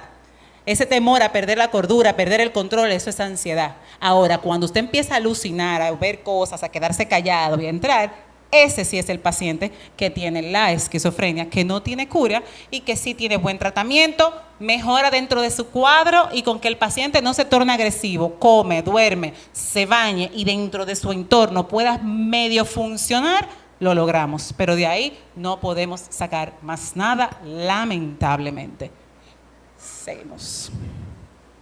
Prevención. Conocer. Esta idea de esta noche es para eso. No podemos prevenir lo que no conocemos. Necesitamos ver los signos de alarma, necesitamos ofrecer la ayuda, porque está bien, yo puedo no tener esto, pero yo puedo identificar a alguien mientras estoy escuchando la charla, yo decir, yo voy a sentarme. ¿Cómo abordamos ese tipo de persona que usted cree que está pasando por una situación mental y que es muy duro, es muy rígido y que no se le puede acercar? Con amor. Usted se le acerca y le dice, me preocupas. A la persona, por ejemplo, al Juan que yo conozco, ese Juan es alegre, es tranquilo, es servicial. Y yo tengo 1, 2 o 3 meses que estoy viendo a un Juan así, así, así. Y usted poder hacer ese espejo de esa misma persona, puede que ni él o ella misma se haya dado cuenta que haya cambiado. Es desde la empatía, es desde ponerse a su lado, no es desde la confrontación. Tú estás mal, tú necesitas terapia. No, tú me preocupas. ¿Quieres ayuda? ¿Te ayuda a buscar a alguien? ¿Buscamos ayuda juntos? ¿Qué tú necesitas? Porque me preocupas, es como te veo, pero te veo en el sentido emocional, no que tú estás haciendo esto, que tú estás haciendo lo otro, porque entonces se van a la conducta y no a la persona. Usted se está acercando es a la persona que le está pasando algo, porque los diagnósticos no son identidades, son cosas que le pasan y que puede sanar. La psicoeducación, la asistencia oportuna, ofrecer o buscar ayuda. Pongo aquí con o sin miedo, porque hay gente que tiene miedo de buscar ayuda. Búsquela como quiera. Que al final se dan cuenta que llegar a un consultorio de psicología o llegar a un consultorio de psiquiatría no es tan catastrófico como parece. No nos van a encontrar con una bata blanca, con un incienso. No, usted va a encontrar una psiquiatra que se va a sentar, ¿cómo está? Mi nombre es fulana, yo soy tal cosa, vamos a ver tal cosa, ¿qué lo trajo aquí en lo que yo le pueda servir? Y ni decir de los psicólogos que tienen hasta divanes, que son un poquito más flexibles, y usted va a encontrar un espacio seguro emocional en el que pueda ser bien escuchado, porque los amigos, la familia y la gente del trabajo da mucho consejo, pero no siempre son buenos. Y no quiero decir que lo estén mal aconsejando, porque hay gente que dice cosas con buena intención, pero que no le van a ayudar. Entonces, para eso lo mejor es un profesional. Y como iglesia, no nos conformemos a este siglo, sino que nos transformemos por medio de la renovación de nuestro entendimiento para poder comprobar cuál sea la buena voluntad de Dios. Es agradable y perfecta. Dios no nos trajo a este mundo, ni nos tiene aquí, que aunque estemos en el mundo, vamos a vivir las cosas del mundo para sufrir. La buena voluntad de Dios es agradable y perfecta. Y en la siguiente diapositiva yo les robé el versículo de mi esposo porque me encanta. ¿Por qué? Porque mezcla todo. ¿Recuerdan al principio que les dije algo? Somos cuerpo y en el cuerpo está el cerebro. Ya ustedes saben que el cerebro es la mente, el alma, el corazón, el asentamiento y todo eso. Y el espíritu es de Dios. Pero le dice en 3 de Juan, amado, yo deseo que tú seas prosperado en todas las cosas y que tengas salud, así como prospera tu alma. Y en Proverbios 4:23 dice, sobre toda cosa guardada, guarda tu corazón, porque de él emana la vida, porque la fe, y sabemos que la fe es lo que nos salva por gracia. Si usted la mete en el filtro de este barro imperfecto que somos nosotros y empezamos a entender la fe a nuestra manera y a vivirla a nuestra manera, usted está utilizando algo que es para su salvación, pero que lo puede usar al contrario. Y yo quiero finalizar es con esta imagen, porque la ciencia se hace perfecta con la palabra. Ustedes ven ese cerebro, ¿verdad? Y ven una mano que está allá arriba. Esta parte de aquí se llama espacio temporal derecho. Y ya científicamente está demostrado que se llama el área de Dios, que solamente lo tienen las personas que tienen fe y que está desarrollada para tener una buena salud mental, porque ahí se alberga la personalidad, la forma de ver el mundo, el altruismo y la capacidad de dar. El yo, es eso yo pienso, siento, hago, reflexiono, y el juicio está en esa área del cerebro, y lo pueden googlear más adelante, y se llama el área de Dios. ¿Qué pasa con el pronóstico de un paciente que tiene un trastorno de salud mental y tiene fe? Mejora más rápido que uno que no la tiene. Y he tenido que vivirlo porque al momento de yo sentarme en el consultorio, ustedes me ven aquí mezclando la ciencia con la palabra porque es para un público de la iglesia, pero en términos académicos esto no lo toco porque yo respeto. Porque al momento que soy psiquiatra y terapeuta, mis valores yo no se los puedo transmitir a un paciente, jamás. ¿Por qué? Porque yo estaría manipulando una sesión y cada cual tiene su propio camino. Aunque internamente después ore yo por ese paciente. Pero en ese sentido, sentarme en un consultorio, yo me quito la capa de que si soy esposa, porque puedo tener mujeres en situaciones un poquito incómodas, de que si soy cristiana, porque puedo tener pacientes que no son creyentes, en que si soy mujer, porque puedo estar con un hombre que se piensa. Yo me quito todas esas capas para yo poder ver a un ser humano imperfecto, que reconoce una necesidad y que tiene la necesidad de cambio, la reconoce. Ahora, ¿qué yo he visto a través del tiempo? La mayoría de las de altas yo las doy a los que tienen fe. Y no me refiero a que sea pentecostal, bautista, adventista, evangélico, esto, aquello. Fe y espiritualidad. El área de Dios. Muchas gracias.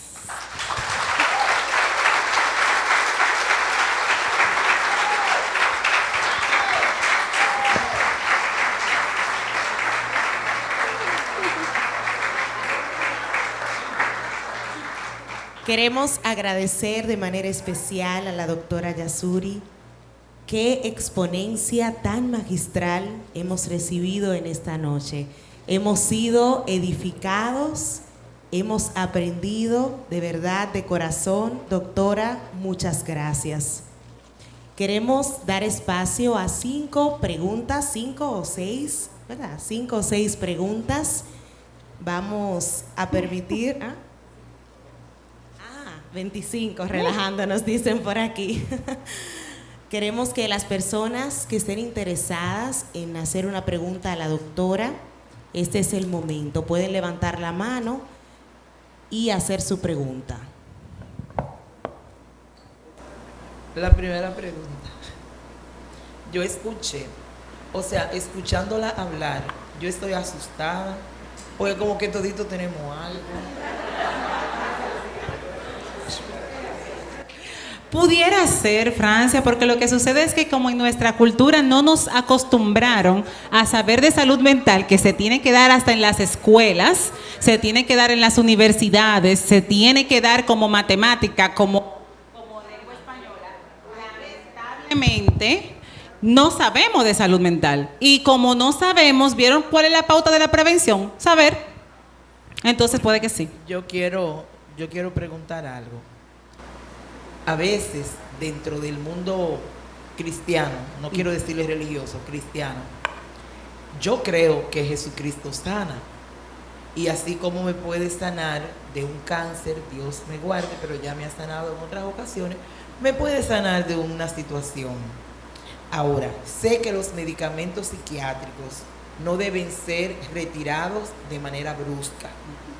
¿En cuál riesgo estaría una persona que diga, el Señor me sanó y boté todos los medicamentos? Puede tener 3 meses bien, pero podemos tener el susto que en 4 meses recaiga. Va a recaer porque según lo poco que yo he estudiado de la parte de la Biblia, para testificar, el médico tiene que decirlo. La validación del testimonio es el profesional, no es el paciente. Porque si Dios da la ciencia a los profesionales, es el profesional que tiene que dar el alta. Sí, buenas, es así, porque el mismo Jesús cuando curó al leproso lo mandó donde el sacerdote, vayan a ver para que le validen. Sí, claro, es verdad, porque yo también, buenas noches, porque yo también tengo esa dolencia de pacientes que me dejan los medicamentos. Y siempre que usted entienda que Dios hizo un milagro en usted, lo cual yo no dudo, y he visto, siempre es bueno confirmarlo. Yo le recomiendo eso. Está difícil, porque yo tengo muchas preguntas. Señores, es mi esposo que tiene muchas preguntas. Eso me deja bien incógnita. Muchas preguntas. Yo vi 2 psiquiatrías y 2 psicologías médicas y yo no vi tantas cosas en ese tiempo. Estoy asustado. Algo que sería bueno diferenciar, que usted lo mencionó, doctora, hace un ratito, y es la sintomatología.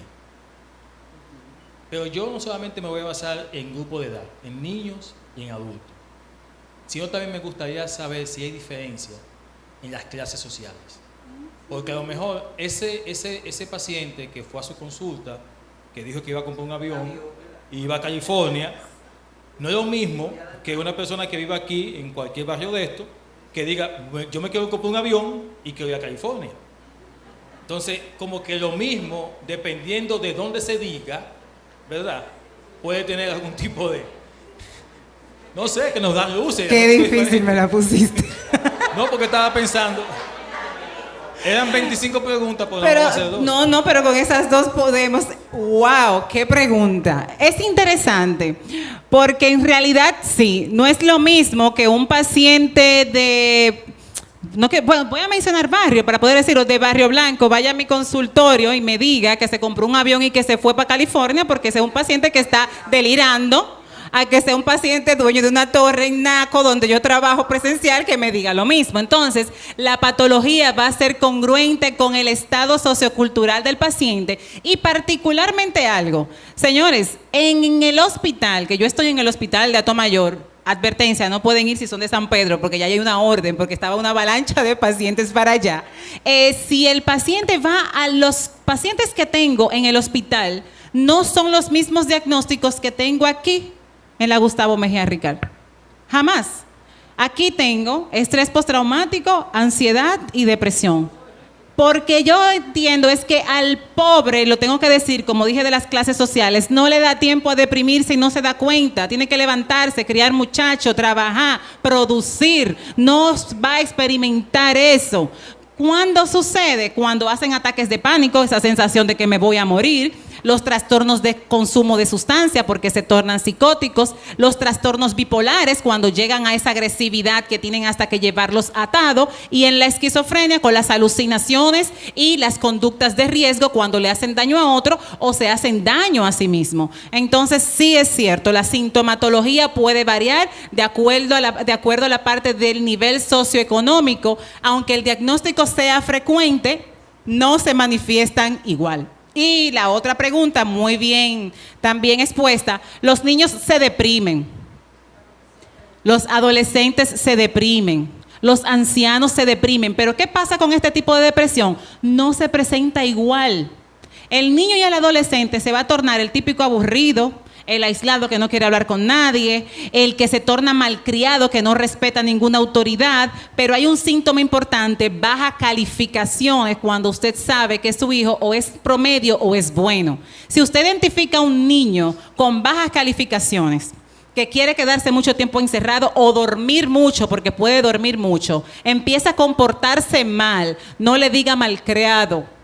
Háblele con amor y búsquele ayuda, porque el adolescente, como no entiende sus emociones, las convierte en conductas desadaptativas respecto a su entorno y empieza a desafiar el entorno, pero es porque no sabe qué hacer con eso que siente. Y es un riesgo porque sabemos que hemos visto casos de actos suicidas en niños de 9 y de 12 años. ¿Por qué? Porque no le enseñaron a contener sus emociones, a reconocer que se pueden equivocar o a entender que pueden hablar de cómo se siente. Eso pasa con los niños y con los adolescentes. Y con los ancianos se tornan apáticos, no quieren comer, es sí, no, hablan poco, se mantienen mucho tiempo acostados, y esos son síntomas de depresión. Porque entonces lo confunden y vuelve la cultura, eso es la vejez.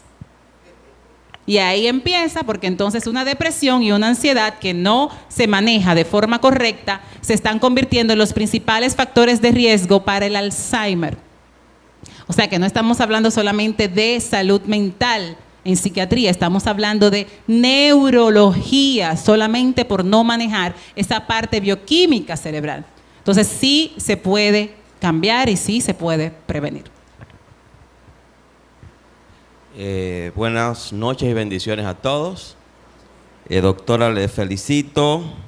Ha sido excelente exposición y comparto con la pastora Francia. Creo que todos quedamos como en shock, como demasiado para muchos de nosotros. Pedir una recomendación. Nosotros acá somos un grupo, yo soy el pastor Alex Díaz y un grupo de la iglesia ya desde hace algún tiempo. Visualizamos la necesidad que hay de atención a la salud mental, y como no somos psicólogos, no somos psiquiatras, solo somos un grupo de personas que tenemos deseo de ayudar, y hemos entendido que crisis y trauma, como usted lo dijo, no es lo mismo, y que para llegar al trauma hay un proceso ahí en el cual se necesita atención rápida y se puede evitar. Exactamente, entonces es lo que nosotros procuramos tratar de ayudar, de acompañar a esas personas que están pasando por esos momentos difíciles para que no lleguen. Entonces, estamos dando charlas con profesionales, haciendo una alianza terapéutica con médicos, psicólogos, psiquiatras, todo el que quiera ser parte de esto, ayudarnos para ir tocando esas necesidades de familia que muchos de ustedes saben que, como dijo la doctora, tenemos personas que están en una crisis y los familiares dicen, sí, él me dijo que tenía como 2, 3, 5 días sin dormir, no comía, pero no le dieron la importancia. Entonces queremos trabajar con las comunidades para que puedan entender que son síntomas de personas que necesitan ayuda. Bien, lo que yo quiero es, si tiene alguna recomendación para nosotros como equipo, como ministerio, algunas cosas puntuales que usted diga, bueno, creo que esto deberían hacerse, lo agradecería bastante. Es importante saber el contexto porque no todas las crisis se abordan igual, pero si yo puedo hablar en términos generales de los primeros auxilios psicológicos, abordar la necesidad del paciente del momento o de la persona, no ir ofreciendo una ayuda y listo, no, preguntando qué necesitas en este momento para tú estar bien. Eso es muy importante tomarlo en cuenta, porque la necesidad es que puede haber un accidente de tránsito y ahí afuera pueden haber 2 personas y en ese accidente alguien quizás andaba en ropa muy fina y está ahí. Pero si usted quiere abordar esa crisis, si usted va con una manta, usted está asumiendo que es lo que esa persona necesita, porque la está viendo desnuda, pero la verdad es que la persona lo que tiene es sed. Entonces, en un momento de crisis, en un triaje psicológico, en los primeros auxilios psicológicos, lo primero es preguntar qué necesitas que en este momento pueda aliviar tu dolor. Porque esa persona necesita primero reconocer sus propios recursos, cómo tú has pasado cosas antes y cómo has podido llegar hasta aquí. Porque todo el que está aquí, que aunque hablé solo de muchas cosas y síntomas catastróficos, pasa algo interesante. Todos hemos pasado por eventos de crisis y eventos de trauma. Hay una premisa: el que no quiera vivir un trauma, que no viva. O el que no quiera tener un hijo con trauma, que no tenga hijos. Ahora bien, llevar a la memoria de esa persona qué pudo hacer en esos momentos que lo hizo seguir adelante, porque va a reconectar con sus propios recursos y así no se crea esa dependencia de siempre tener que buscar un otro, sino que vuelva a sí mismo de, ok, cuando me apartaron de mis hermanos, ¿qué fue lo que yo hice? Yo empecé a pintar, yo empecé a correr y reconectar con sus propios recursos, preguntar su necesidad, buscar en su historia cómo lo ha logrado antes e infundir aliento. Esas son las 3 premisas de una intervención en crisis, porque a veces llegamos con planes, pero no, es con la necesidad de quien está ahí, no de lo que nosotros interpretamos. Bueno. Lo espiritual puede aliviarte, pero hay un punto en donde, como mismo dice, la ciencia tiene que entrar. Bueno, mi pregunta va con relación al caso lamentable que tuvimos recientemente. No sé si manejas alguna estadística de cuán frecuente son los casos de esquizofrenias en el país y si es algo de lo que debemos preocuparnos. Y también me gustaría saber si esto es algo hereditario o hay algo que lo detona. ¿Cómo uno puede ver si alguien está mostrando algún síntoma de esto? Es importante. Les voy a admitir que las estadísticas de salud mental en nuestro país no son tan fiables porque no hay un ente que realmente de forma fidedigna la estadifique. Pero dentro de lo que hay, se especifica de un 17% de la población padece esquizofrenia. Eso es de lo que se ha podido ver. Sí es frecuente, en nuestro país es frecuente. Ahora, la otra pregunta era... Hereditario es el primer factor, lamentablemente. De hecho, se ha explicado y ya en los últimos libros nuestros se dice que la esquizofrenia es un trastorno del neurodesarrollo, porque las áreas que están vinculadas en la esquizofrenia se han vuelto común en todos los pacientes con el diagnóstico y que ya se está buscando identificar al momento del nacimiento con el tema de las huellas. Eso es como muy reciente, porque sí se identifica que es un trastorno del neurodesarrollo, pero la base principal es genética. Ojo, no quiere decir que si en la familia hay una esquizofrenia, el riesgo sea de hacer esquizofrenia, pero tiene más riesgo que la población general en hacer ansiedad y depresiones. Pero sí, el primer factor es genético. No, es gradual, es gradual. La esquizofrenia, para poder diagnosticarse, tienen que haber 6 meses de síntomas. Para diagnosticarse la ansiedad, tienen que haber 6 meses de síntomas. Y para diagnosticarse la depresión, tienen que haber 2 semanas de síntomas. ¿Por qué tampoco? Por lo peligroso que se vuelve la depresión respecto a los suicidios. Porque en realidad, las personas que se suicidan, de cada 10, 9 tenían un diagnóstico psiquiátrico. Quiero pedirle a la persona encargada del centro, que ya hace 30 minutos debemos haber salido, que me dé 10 minutos, por favor, por favor. Gilberto. Sencillo, doctor. En nuestro país cualquiera le presenta una pastilla a otro. ¿Cómo podemos luchar con esa cultura de tómate esto, llévate esto, tiene que hacer un té de tal hoja? Es increíble, es solo educando. Les voy a confesar algo y les voy a decir que es primicia. Con lo que estaba pasando en los últimos meses, sabemos 4 psiquiatras que eso nos removió el corazón.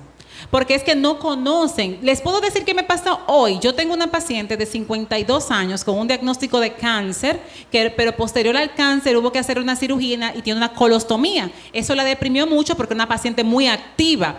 Le pongo el medicamento 1A del mundo para la depresión de pacientes con cáncer y una vecina le dijo que nada más le dieran un cuartito. Entonces me la llevan 2 semanas después con un cuartito de la medicina porque la vecina dijo que no es médico, pero que ellos se asustaron. Entonces yo lo que le dije, el que vaya a emitir una opinión, si no es psiquiatra, que venga a mi consulta.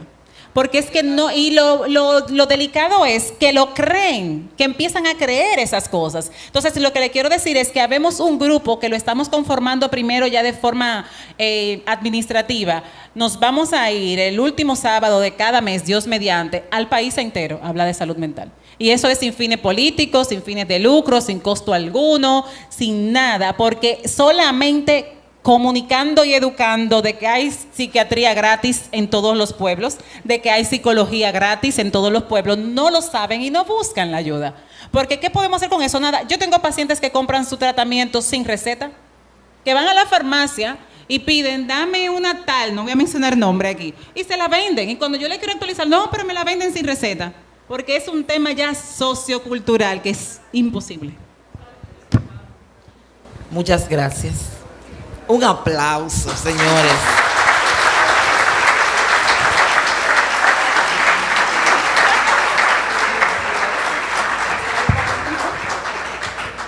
Señores, ya nos vamos. Doctora, un placer. Faltan muchas sesiones más, ¿verdad? Sí. Y algunos que nos van a internar. Eso fue lo que dije, no me interne. Quiero aprovechar que están aquí para darle las gracias a algunas personas. El apoyo fue, me sentí muy bien con el apoyo de todos. Quiero agradecer a algunos pastores que están aquí, porque por ahí empezamos, porque en las iglesias tenemos de todo y lo enmascaramos. Quería preguntar porque escuché un término que no había oído, que es delirio religioso. No lo había escuchado hasta ahora con el caso de la señora en cuestión, y pienso que hay muchas cosas que nosotros decimos, no quiero hacer ningún gesto ni nada que pueda como sonar peyorativo, pero hay cosas que uno decimos que es Dios y la persona está atravesando un momento muy particular que no tiene nada que ver con Dios. Abramos los ojos. Quiero agradecer mucha gente de la clase médica que está aquí. ¿Quién tiene que ver con medicina, con psicología, con bioanálisis? Dios les bendiga, qué bueno que asistieron. Hay alguien con quien conversé ahorita, está ahí todavía, no recuerdo el nombre, Osiris, locutor, no recuerdo tu nombre, Alexi, y quiero, Dios te bendiga, gracias por estar. Quiero agradecer a Andy Ramírez, que lo vi ahorita en la puerta, director de Cielo, ya se fue, pero agradecemos si hay alguien de Cielo. Gracias por el apoyo que nos pasaron los anuncios durante todos estos días y estamos muy agradecidos de todos ustedes. Quiero aprovechar, porque una sola cosa daba vuelta en mi mente mientras la escuchaba a ella hablar. Qué bueno que la fe y la ciencia no antagonizan. Pero pienso, si Jesús entrara por esa puerta, ¿qué diría Él de todo esto que acabamos de ver? Y una expresión llega a mi mente, dicha por Él: vengan a mí todos los que están trabajados y cargados, que yo les daré descanso. Yo quiero ofrecer una oración. Yo quiero que oremos en esta hora, porque si de algo nos sirve todo esto, poner de manifiesto el problema, también pone de manifiesto que hay solución, Esto no es para muerte, te puedes curar. El Señor ha dejado gente que, qué bueno que David lo dijo, lo hiciste un poco menor que a tus ángeles y le diste señorío. Qué bueno que desde esa área pueden ayudarnos. No te limites, vamos a pedir ayuda y vamos a hacer lo que tengamos que hacer. Yo te voy a pedir que te pongas de pie. Hay personas en particular aquí que tal vez estén manejando alguna de las cosas que acabamos de escuchar y sientan, como decía ella hace un momento, hasta fui a una iglesia y me oraron. Si fuiste a una iglesia y te oraron y todavía no se ha resuelto, quizás eso es lo que hace falta, que vayas a una consulta, que seas medicado. No nos detengamos, que no seamos dentro de poco parte de las estadísticas. Si Jesús ha dicho que en Él tenemos descanso, vamos a aprovechar la oferta de Jesús. Y yo quiero ofrecer esta oración. Ustedes llenaron algunos papelitos por ahí donde dejaron su número de teléfono. En algún momento alguien le llamará, dependiendo lo que usted haya puesto. Pero en el día de hoy no vamos a tener otro 29 de agosto del 2024. Nunca más. Y tenerlo a ustedes aquí nos pone en un día único e irrepetible. Padre, muchas gracias. Gracias te damos, oh Señor, por esta oportunidad que tú nos das de presentar la realidad en que estamos viviendo. Gracias porque lo hemos escuchado de parte de una profesional, pero que te teme y que reconoce, oh Señor, que tú eres el que primero estás interesado en que estemos bien, porque nos creaste, nos diseñaste de esa manera para que viviéramos bien. Gracias, Padre, porque en la noche será el llanto, pero a la mañana puede llegar la alegría. Y yo creo, oh Señor, que muchos de los que están aquí en condiciones críticas, con una salud mental ya alterada, hay solución, hay manera de solucionarlo. Y agradecemos infinitamente que tú has dejado este espacio donde podamos buscar ayuda, pero también podamos venir delante de tu presencia, postrarnos delante de ti, reconociendo que tú eres sanador y que tú puedes ayudarnos en cualquiera de nuestras circunstancias. Muchas gracias en el nombre de Jesús. Gracias, Pastor Rijo Tellería, pastor de la Iglesia Bautista, que también nos está acompañando. Es el pastor de los Esposos Casilla. Y gracias a todos ustedes. Si estás motivado, busca una iglesia que te quede cerca, donde se predique la palabra de verdad, y busca ayuda también de parte del Señor. Muchas gracias, doctora. Que Dios te bendiga.